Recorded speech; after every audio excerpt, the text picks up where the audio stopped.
বাংলাদেশ থাকবে না বাংলাদেশ।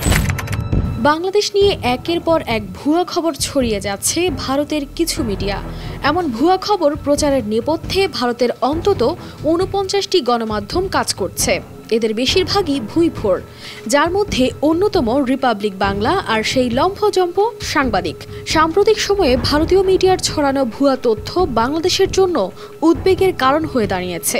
প্রশ্ন উঠছে, এগুলো কি নিছক ভুল নাকি ইচ্ছাকৃত ষড়যন্ত্র? চলুন তবে সত্যকে খুঁজে বের করি। সোমালিয়ার অবস্থা, গ্রিসের অবস্থা হচ্ছে বাংলাদেশের। রিওমোর স্ক্যানারের অনুসন্ধান অনুযায়ী গত ৫ আগস্টের পর থেকে ৫ ডিসেম্বর পর্যন্ত ভারতীয় গণমাধ্যমে প্রচারিত হয়েছে অন্তত ১৩টি ভুয়া খবর। শুরুতেই আসা যাক শেখ হাসিনার কথিত চিঠির ঘটনায়। দাবি করা হয়েছিল, আওয়ামী লীগ সরকারের পতনের পর শেখ হাসিনা দিল্লি থেকে একটি খোলা চিঠি লিখেছেন, যেখানে তিনি যুক্তরাষ্ট্রকে তার ক্ষমতাচ্যুতির জন্য দায়ী করেছেন। কিন্তু বাস্তবে এমন কোনো চিঠি নেই, বরং এটি একটি মন গড়া গল্প, যা প্রথমে সোশ্যাল মিডিয়ায় ছড়িয়ে পড়ে এবং পরে ভারতীয় কিছু পত্রিকা এটিকে খবর হিসেবে প্রচার করে। আরেকটি গুজব ছড়ানো হয় পাকিস্তান থেকে একটি জাহাজে বাংলাদেশে অস্ত্র আনার বিষয়ে। ভারতীয় মিডিয়া দাবি করেছিল, চট্টগ্রামে আসা একটি কন্টেইনারবাহী জাহাজে পাকিস্তান থেকে অস্ত্র এসেছে।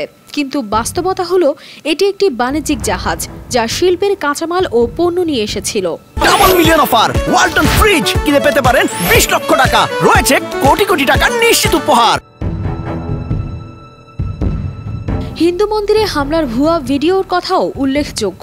কিছু ভারতীয় মিডিয়ায় প্রচার করা হয় বাংলাদেশে একটি মন্দিরে হামলা করে প্রতিমা ভাঙচুর করা হয়েছে। পরে দেখা যায় এটি ভারতের পূর্ব বর্ধমান জেলার একটি ভিডিও, যা সম্পূর্ণ ভুয়া তথ্য ছড়ানোর জন্য ব্যবহার করা হয়।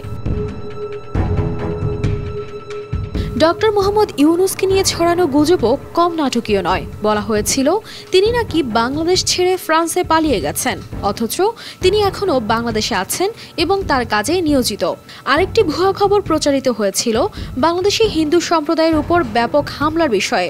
অনুসন্ধানে জানা যায়, এটি মূলত রাজনৈতিক সহিংসতা, যার সঙ্গে ধর্মীয় সংখ্যালঘুদের ওপর নির্দিষ্ট কোনো আক্রমণের প্রমাণ মেলেনি।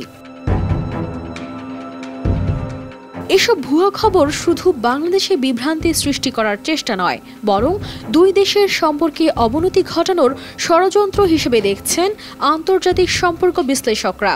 তাই এখন সময় এসেছে এসব অপপ্রচারের বিরুদ্ধে সচেতন হওয়ার এবং সত্যকে সামনে আনার। কানিস ফাতেমা শিমু, RTV।